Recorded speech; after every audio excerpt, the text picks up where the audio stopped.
In a tweet this week, our friend Dan Ives predicted a 1995 moment for big tech, at least in the second half of 2023.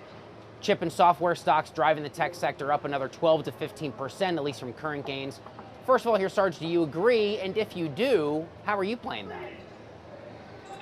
Yeah, I agree, and I'm still loaded for bear, just like Dan laid out. I follow Dan pretty closely. I like him a lot, as far as analysts go. Uh, my number two holding in terms of weighting is still advanced micro devices. I've taken NVIDIA out of my top 10 twice, making sales, to finance my lifestyle and all that garbage. And it's already back in the top 10. So NVIDIA, no matter how many shares I sell, it seems to climb back into my top 10 as far as ratings go. And Microsoft, which isn't a semi name, but it is a high tech name, that's my top exposure, top weighted name. So I'm still heavily loaded for tech. Although today we're going to get some information out of the Nasdaq, right on the Nasdaq 100, see how they're going to run their special rebalancing.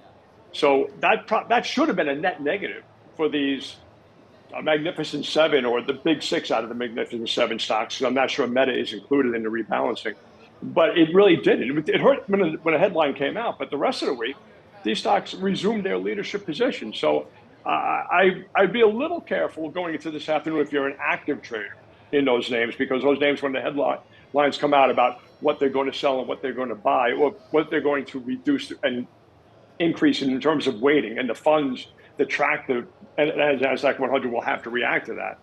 That probably will put some weight on the Magnificent Seven or so.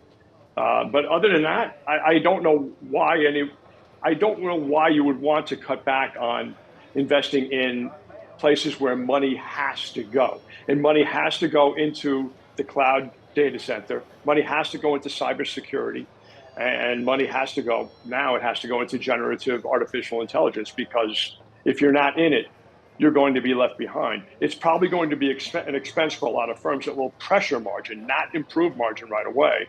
But if you're not in it, I think it will be looked upon as surrender by your investors.